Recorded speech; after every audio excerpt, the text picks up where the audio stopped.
Okay, तो सबसे पहला सवाल अर्पित की तरफ से निकलकर सामने है, जिनका ये सवाल है क्या रोमन रेंज और जे उसो समर स्लैम के अंदर विन कर सकते हैं। तो देखो, रोमन रेंज अगर समर स्लैम के अंदर विन कर रहे हैं तो भाई उनके विन करने का सिंपल रीजन ये होने वाला है, रोमन रेंज का अब रवलरी सेथ रॉलिंस के साथ स्टार्ट होने वाला है। रोमन रेंज जब सेथ रॉलिंस के साथ रवलरी करेंगे तो ऑब्वियस बात है उनको पहले ब्रॉन ब्रेकर और ब्रॉन्सन रीड को हराना पड़ेगा, जो कि ऑब्वियस बात है वो हरा देंगे इस बार का समर स्लैम के अंदर। पर भाई मैं जितना आसानी से बोल दिया हूँ भाई, सीरियसली मेरे को नहीं लगता भाई उतना आसानी से ब्रॉन्सन रीड और ब्रॉन ब्रेकर इस बार का समर स्लैम के अंदर हारने वाले। और उसके पीछे का रीजन ये, आप लोग खुद सोचो भाई, मतलब आज के मतलब पिछला जो मंडे नाइट ड्रॉ हुआ था, ब्रॉन ब्रेकर और ब्रॉन्सन रीड अकेले भाई यहाँ पर रोमन रेंज और जे उसो को मार को तोड़ दिए। इस मैच के अंदर भाई ना ही पॉल हेमन का कोई इंटरफेरेंस देखने को मिला था, ना ही भाई हमें किसी और सेथ रॉलिंस के टीम मेंबर का इंटरफेरेंस देखने को मिला, या फिर ना ही हमें सेथ रॉलिंस का इंटरफेरेंस देखने को मिला था। उसके बावजूद ही ब्रॉन ब्रेकर अकेले दो रेसलर को मारकर तोड़ दिए। तो यहाँ से डायरेक्शन बिल्कुल क्लियर, डब्ल्यू वाले भाई एक टाइम पर जिस तरीके से 2014 के टाइम पर रोमन रेंज को दिखाती थी कि रोमन रेंज लिटरली 100 रेसलर को अकेले संभाल लेंगे, और वही सेम चीज डब्ल्यू वाले, वही सेम लेगेसी डब्ल्यू वाले ब्रॉन ब्रेकर का दिखाने वाले। तो ऑब्वियस बात है यहाँ पर ब्रॉन ब्रेकर का जीतने का ज्यादा चांसेस है। रोमन रेंज जिस तरीके से भाई पिछले कुछ सालों में सारे मैचेज हार रहे हैं, रोमन रेंज को भाई हारना बड़ा मतलब हराना बहुत आसान है, बहुत सिंपल है भाई। या तो सेथ रॉलिंस का इंटरफेरेंस इस मैच के अंदर देखने को मिल सकता, नहीं तो भाई डब्ल्यू वाले मतलब एक नया मेंबर को सेथ रॉलिंस के टीम के अंदर ऐड कर सकते हैं। अभी करेंट टाइम में रूमर चल रहा है कि ऑस्टिन थ्योरी या फिर कार्मेलो हाइस, अभी करेंट टाइम में रूमर चल रहा है कि आकर सेथ रॉलिंस के टीम को ज्वाइन कर सकते हैं। एक और मेंबर सेथ रॉलिंस के टीम को ज्वाइन कर लेगा, तब भाई रोमन रेंज ऐसा ही हार जाएंगे। मतलब रोमन रेंज को हराना बड़ा आज के टाइम पर आसान हो चुका है भाई, रोमन रेंज को कोई भी हरा सकता है। ऊपर से भाई पॉल हेमन अलग ही है भाई, मतलब पॉल हेमन के सामने कोई बंदा जीत नहीं सकता। रोमन रेंज के साथ जब पॉल हेमन 3 साल तक थे, रोमन रेंज भाई लिटरली बहुत कम मैचेस हारे थे, 1 से 2 मैच हारे थे। और अब करंट टाइम ब्रॉन ब्रेकर और ब्रॉन्सन रीड के साथ जब पॉल हेमन है, तो मतलब डब्ल्यू वाले भाई यहाँ पर बिल्कुल भी रोमन रेंज को विन नहीं करवाएंगे भाई, ब्रॉन्सन रीड और ब्रॉन ब्रेकर को ही जितवाएंगे। देखो मैं आपको सिंपल बताता हूँ भाई, बहुत कठोर शब्दों में बताता हूँ भाई, डब्ल्यू कंपनी के अंदर एक टाइम पर भाई रोमन रेंज हीरो थे, पर डब्ल्यू वाले भाई अब रोमन रेंज को कंसीडर नहीं कर रही है। रोमन रेंज डब्ल्यू कंपनी को छोड़कर जाने वाला, ये बात भाई सबको पता है, इसलिए डब्ल्यू वाले भाई रोमन रेंज का जितना हो सके उतना बेइज्जती कर रही है। डब्ल्यू कंपनी एक नया स्टार बना रही है जिसका नाम है हमारा ब्रॉन ब्रेकर, और ब्रॉन ब्रेकर और ब्रॉन्सन रीड ऐसा स्टार बनेगा जो कि भाई लिटरली ये सब सुपरस्टार से हारेगा ही नहीं। तो मेरे ख्याल से आपको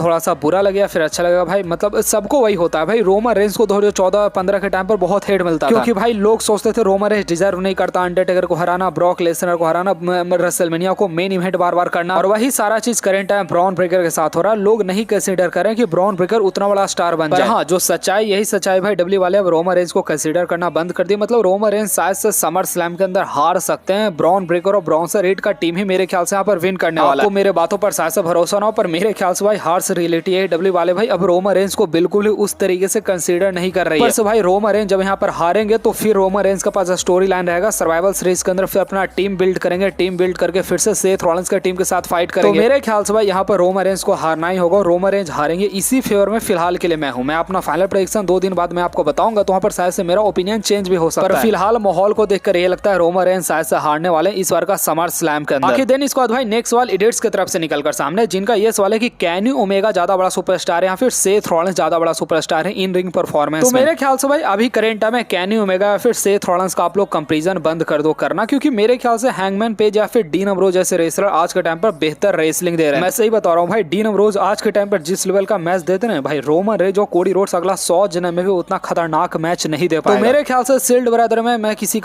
को मतलब सबसे बेस्ट रेसलिंग में मानता हूँ किसी का, तो मेरे ख्याल से डीन अम्ब्रोज अभी करेंट टाइम में काफी अच्छा काम कर रहे हैं। बाकी दिन इसका नेक्स्ट सवाल सूरज यादव की तरफ से निकलकर सामने, जिनका ये सवाल है क्या रोमन रेंज का कभी और आएगा, उस ऑरा को मैं मिस करता हूँ। तो मेरे ख्याल से ऑब्वियस सी बात है भाई, रोमन रेंज का अब ऑरा नहीं आने वाला है, रोमन रेंज को ऑरा अब कंप्लीटली शट डाउन हो चुका है। डब्ल्यू वाले अब नए सुपरस्टार को बिल्ड करने में ज्यादा ध्यान दे रही है। ऊपर से भाई रोमन रेंज भाई हॉलीवुड फिल्म के अंदर भी अब फोकस करना शुरू कर दिए। बेसिकली भाई देखो, कोई भी सुपरस्टार का भाई एक टाइम एंड ड्यूरेशन होता है। रोमन रेंज पिछले 10-12 साल से डब्ल्यूडब्ल्यूई कंपनी के अंदर डोमिनेट कर रहे हैं, और रोमन रेंज ऑलमोस्ट सारे सुपरस्टार के साथ फाइट कर लिए, सारे रवलरी अब करेंट टाइम में कर चुके हैं। तो अभी आपको भले ही करेंट टाइम ब्रॉन ब्रेकर या फिर ब्रॉन्सन रीड आपको बकवास लग रहे हो, जिस तरीके से 2014 में रोमन रेंज सबको बकवास लगा करते थे, सबको उस टाइम पर जॉन सीना ज्यादा पसंद थे। मेरे ख्याल से भाई आपको शायद से धीरे धीरे ब्रॉन ब्रेकर या फिर ब्रॉन्सन रीड का आदत लग जाएगा, और मेरे ख्याल से रोमन रेंज का अब ऑरा नहीं आने वाला। रोमन रेंज एक आध बार डब्ल्यूडब्ल्यूई चैंपियन बन सकता है, पर मेरे ख्याल से रोमन रेंज का अब एक ही काम बचा है, आकर रेसलमेनिया समर स्लैम के अंदर फाइट करना, दोनों जगह हार कर डब्ल्यूडब्ल्यूई कंपनी से सीधे जाना। और मेरे को जहां तक लगता है भाई 2 से 3 साल के अंदर फाइनली मेरे ख्याल से रोमन रेंज शायद से रेसलिंग वर्ल्ड से रिटायर भी ले लेने वाले हैं। बाकी दिन इसका नेक्स्ट भाई बहुत सारे लोगों का ये सवाल था कि क्या हमें रॉक देखने को मिलेंगे समर स्लैम के अंदर, फिर रॉक डब्ल्यूडब्ल्यूई कंपनी के अंदर आखिर कब वापस आने वाले। तो देखो आप लोग थोड़ा सा ध्यान से समझोगे तब मैं आपको आपको समझाऊंगा। मेरे ख्याल से भाई रॉक का WWE कंपनी के अंदर अब आने का कोई सेंस बनता नहीं और रॉक WWE कंपनी के अंदर मेरे ख्याल से वापस आने भी नहीं वाले हैं। सबसे पहले रोमन रेंज के बारे में बात करें तो हम लोग को ड्रीम था रोमन रेंज वर्सेस रॉक का मैच WWE कंपनी के अंदर देखने को मिले। WWE वाले ने भाई कई साल तक इसको प्लानिंग भी किया था पर WWE वाले उसको एग्जीक्यूट नहीं कर पाए थे। अब आप थोड़ा सा सोचो क्या इस मैच को अब कराने का कोई सेंस बनता। लास्ट टाइम इस मैच का करवाने का कोई सेंस अगर बनता था तो इस बार का रेसलमेनिया 41 के अंदर बनता था। अब मेरे ख्याल से भाई WWE कंपनी को ये वाला मैच करवाना ही नहीं चाहिए और ना ही इस मैच को करवाने का कोई सेंस बनता। आप लोग बात समझो भाई, रोमन रेंज आज के टाइम पर नाम के ट्राइबल चीफ है। रोमन रेंज का टाइटल रेन इंड हो चुका है। रोमन रेंज भाई हार चुके हैं मैच को, इनके पास कोई भी टाइटल नहीं है। तो अब आखिर रॉक क्यों आएंगे रोमन रेंज के पास? भाई कोई सेंस बनता नहीं। रोमन रेंज के पास ना ही पॉल है, ना ही ब्लड लाइन है, ना ही भाई करेंट टाइम उनके पास टाइटल है। तो भाई इस मैच का करवाने का कोई सेंस नहीं बनता। अब दूसरा मैच के बारे में बात करें जो कि है रॉक वर्सेस कोडी रोड्स का मैच। WWE वालों को रॉक वर्सेस कोडी रोड्स का मैच क्यों करवाना चाहिए? क्योंकि भाई कोडी रोड्स अपना टाइटल रॉक के वजह से ही हार गए थे। उन्होंने रॉक को एक्नॉलेज नहीं किया था जिसके कारण भाई जॉन सीना चैंपियन बन गया। जॉन सीना का हिल्टन देखने को मिला। तो रॉक वर्सेस कोडी रोड्स का मैच का यहाँ पर सेंस बनता है। अब क्या हो रहा है भाई, इनका फाइनल मैच हमें समर स्लैम के अंदर देखने को मिल रहा है। यहाँ पर प्रोबेबली भाई कोडी रोड्स वापस से चैंपियन बन जाने वाले। तो फिर भाई रॉक और कोडी रोड्स का भाई मैच का कोई सेंस नहीं बनता। तो देखो मैं आपको फिर से बता रहा हूँ, रॉक का रिटर्न का थोड़ा सा सेंस बनता है समर स्लैम के अंदर। रॉक ऐसे समर स्लैम के अंदर आ सकते हैं क्योंकि भाई बैड बनी को WWE वाले ने भाई मतलब बैंड कर दिया। बैड बनी नहीं भाई, ट्रेविस स्कॉट को। तो इस बार का समर स्लैम के अंदर आप लोग थोड़ा सा होप रख सकते हो। बाकी भाई रॉक का रिटर्न का कोई सेंस नहीं बनता। भाई रोमन रेंज खत्म हो चुके हैं, कोडी रोड्स ऑलरेडी फिर से चैंपियन बन जाएंगे। तो फिर WWE वाले भाई रॉक को आखिर क्यों बुलाएंगे? ऐसे ही भाई रॉक को WWE कंपनी के अंदर नहीं आना। रॉक इस बात को खुद इस बात को बोल चुके हैं कि मुझे WWE कंपनी के अंदर वापस नहीं आना है। एलिमिनेशन चेंबर के अंदर भी रॉक भाई स्पेशल रिक्वेस्ट पर WWE कंपनी के अंदर आए थे, नहीं तो भाई मतलब उस टाइम पर भी आना नहीं चाहते थे। तो देखो मेरे ख्याल से भाई रॉक का कहानी WWE कंपनी के अंदर खत्म हो चुका है। रॉक अगर नहीं आया तो भाई ज्यादा बेहतर होगा। पता नहीं भाई ट्रिपल एच कौन सा सस्ता नशा करता भाई मेरे समझ से। मतलब तुम रॉयल रंबल करवा रहे हो, किसी का रिटर्न नहीं हो रहा है। तुम रेसलमेनिया करवा रहे हो, किसी का रिटर्न नहीं हो रहा है। तुम समर स्लैम करवा रहे हो, रोमन रेंज का बोरिंग मैच बुक करो, कोई एक्साइटमेंट ही नहीं है। सोचो 3 दिन बाद समर स्लैम होने वाला है। तो ट्रिपल एच कौन सा गांजा फूक कर बैठा हुआ भाई मेरे समझ से बाहर है। अभी ट्रिपल एच के हाथ में 3 साल से WWE कंपनी है भाई। 3 साल और रहेगा ना WWE कंपनी भाई खत्म हो जाने वाला है। हम लोग या फिर ऑडियंस WWE कंपनी को आज के टाइम पर सिर्फ इसलिए देख रहे हैं, मेरे ख्याल से शायद से इसलिए देख रहे हैं क्योंकि भाई आज के टाइम पर रोमन रेंज WWE कंपनी के अंदर है। थोड़ा बहुत हम लोग का इमोशन बचा हुआ है। तो भाई मेरे ख्याल से WWE कंपनी का भाई कहानी खत्म हो जाएगा बहुत ही जल्द। मैं क्या बताऊं भाई इसके बारे में। बाकी देन इसका नेक्स्ट सवाल भाई WWE की तरफ से निकल कर सामने है कि क्या सेथ रॉलिंस अपना अनडिस्प्यूटेड टाइटल पर कैसे इन कर सकता है। मतलब सेथ रॉलिंस भाई जाकर जॉन सीना को पर कैसे इन कर सकते हैं। तो देखो मेरे ख्याल से भाई सेथ रॉलिंस शायद से भाई समर स्लैम के अंदर आने वाले हैं और सेथ रॉलिंस मेरे ख्याल से कैसे जॉन सीना को पर नहीं करने वाला है भाई। सेथ रॉलिंस कैसे गुंथर को पर करने वाला है। क्योंकि अगर हम लोग ध्यान से समझे तो भाई सबसे पहले कोडी रोड्स चैंपियन थे, कोडी रोड्स को हराकर जॉन सीना चैंपियन बने। तो मेरे ख्याल से यहाँ पर कोडी रोड्स को चैंपियन बनाना ज्यादा यहाँ पर सुटेबल होगा मेरे ख्याल से भाई। शायद से